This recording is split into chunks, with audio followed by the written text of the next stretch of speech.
Israel imeanzisha mashambulizi zaidi ya anga dhidi ya Iran. Milipuko mikubwa imeripotiwa katika mji mkuu wa Tehran. Vyombo vya habari vya Iran vimechapisha taarifa ya jeshi la walinzi wa mapinduzi ya Kiislamu ya Iran kuthibitisha kwamba Ali Mohammed Naini, msemaji wa kundi hilo, ameuawa katika mashambulizi. Naini alishikilia nyadhifa mbalimbali za juu kabla ya kuwa msemaji wa kundi hilo.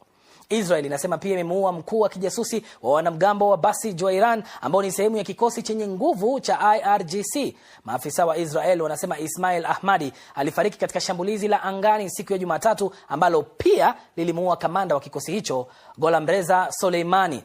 Lakini bado Iran haijathibitisha madai hayo.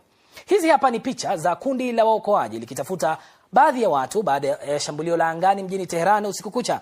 Jeshi la Israel limesema lilikuwa linalenga miundombinu ya serikali. Iran inasisitiza kuwa inaendelea kutengeneza makombora licha ya mashambulizi ya mabomu yanayoendelea. Kumekuwa na ongezeko la mashambulizi ya roketi ya Iran dhidi ya Jerusalem. Kulikuwa na roketi 4 jana usiku ndani ya muda wa saa 1:30 tu, na kumekuwa na zingine 2 zaidi ya asubuhi ya leo bila ripoti za majeruhi. Roketi nyingine za Iran zimeelekezwa kaskazini na kusini mwa Israel.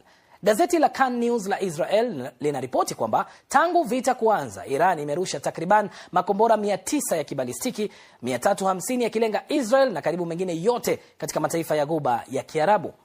Jeshi la Israel linakadiria kuwa Iran bado ina uwezo wa kurusha makombora angalau 150 kwa wakati mmoja na mamia kadhaa ya makombora ya kibalistiki.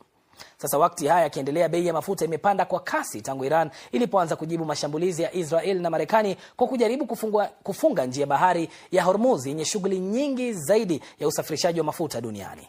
Donald Trump amewataja wanachama wengine wa NATO kuwa waoga kwa kutumunga mkono katika vita vya Marekani na Israel dhidi ya Iran. Katika ujumbe kwenye tovuti yake ya Truth Social, Trump amesema wanachama wa muungano huo wanalalamikia bei ya juu ya mafuta